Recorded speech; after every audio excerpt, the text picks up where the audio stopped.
इतनी मोहब्बत के बाद भी दूरी रह गई, अच्छी थी कहानी हमारी पर अधूरी रह गई।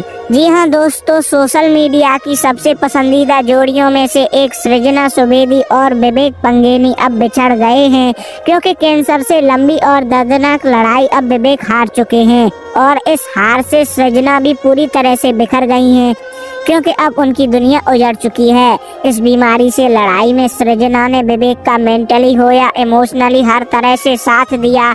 दोनों को ही पता था यहाँ से ठीक होना मुश्किल है, लेकिन फिर भी उन्हें विश्वास था हमारी दुनिया पहले जैसी हो जाएगी। पर इसके उलट हालात दिन ब दिन बिगड़ते गए और फिर वो दिन आया जब सृजना ने विवेक को खो दिया और बीमारी से जंग हार गए। दोस्तों, ये दोनों लोग नेपाल से बिलोंग करते थे और इनकी प्रेम कहानी स्कूल टाइम से शुरू हुई थी। सृजना जिस स्कूल में पढ़ती थी, विवेक भी उसी स्कूल में पढ़ते थे, मगर विवेक सृजना से सीनियर क्लास में थे। स्कूल में एक इवेंट में इन दोनों की बातचीत हुई और फिर ये लोग जब भी मौका मिलता बात कर लेते थे। कुछ दिनों बाद स्कूल के अलावा भी ये लोग बात करने लगे और मिलने भी लगे। दोनों ही एक दूसरे को पसंद करने लगे थे। जल्द ही वो टाइम आया जब विवेक ने सृजना को प्रपोज कर दिया। सृजना तो पहले से ही विवेक को पसंद करती थी और वो इस प्रपोजल का बहुत पहले से इंतजार कर रही थी। फाइनली वो दिन आया जब दोनों के प्यार का इजहार हुआ और दोनों एक दूसरे को डेट करने लगे। दोस्तों, अभी तक अगर आपने इस चैनल को सब्सक्राइब नहीं किया है तो सब्सक्राइब कर बेल आइकॉन प्रेस कर दें। हम ऐसी ही इंटरेस्टिंग और इन्फॉर्मेटिव वीडियोस लाते रहते हैं। अपनी पढ़ाई पूरी करने के बाद दोनों जॉब करने लगे। स्कूल से ग्रेजुएशन और फिर जॉब लगने तक ये दोनों रिश्ते में रहे। फिर लगभग 6 साल के रिश्ते के बाद दोनों ने फैमिली की सहमति से शादी कर ली। सब कुछ अच्छा चल रहा था। साल 2022 में विवेक और सृजना ने फैसला किया कि वो यूएस से अपनी पीएचडी की पढ़ाई करेंगे। वो दोनों पीएचडी के लिए यूएस चले गए और वहीं रहने लगे। दोनों एक दूसरे के साथ खुश थे, लेकिन कुछ ही महीनों के बाद विवेक को बार बार सर में दर्द होने लगा। पहले तो उन्होंने पेन किलर लिए, लेकिन फिर उन्हें एहसास हुआ कि ये नॉर्मल दर्द नहीं है। उन्होंने डॉक्टर से बात की। डॉक्टर ने चेकअप कराई, एमआरआई कराई। रिपोर्ट में आया कि विवेक को 4th स्टेज ब्रेन कैंसर है।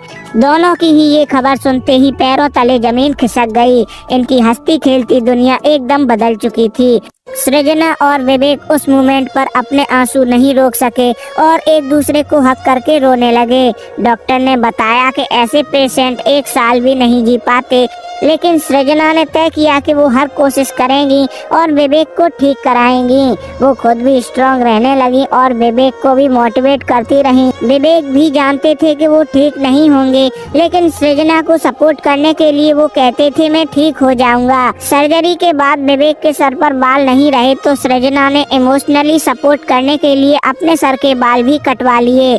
सृजना विवेक की बहुत केयर करती थी, लेकिन विवेक की हालत बिगड़ती जा रही थी। कुछ दिनों के बाद उनमें चलने की भी ताकत खत्म हो गई और कुछ महीनों में ही उनकी याददाश्त भी बहुत कम हो गई। विवेक के सामने वो स्ट्रांग रहती, पर अपने बचपन के प्यार, अपने पति को अपने सामने मरता देख वो तिल तिल मर रही थी। विवेक की कीमोथेरेपी, सर्जरी जो संभव था सब इलाज हुआ, लेकिन आखिर में जीत उसी बीमारी की हुई।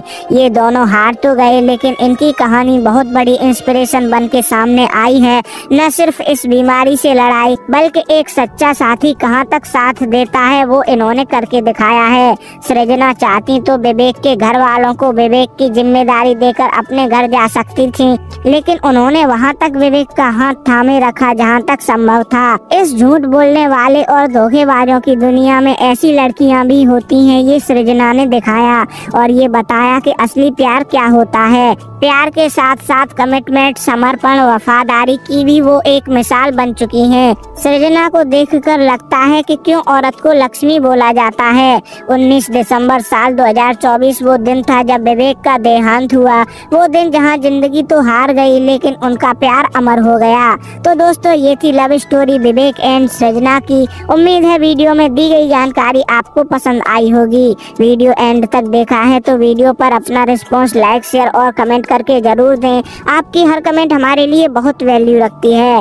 वीडियो एंड तक देखने के लिए थैंक्स। हमारी हर अपडेट से जुड़े रहने के लिए चैनल को सब्सक्राइब कर बेल आइकॉन प्रेस कर लें। तो चलिए फ्रेंड्स, मिलते हैं अगले वीडियो में।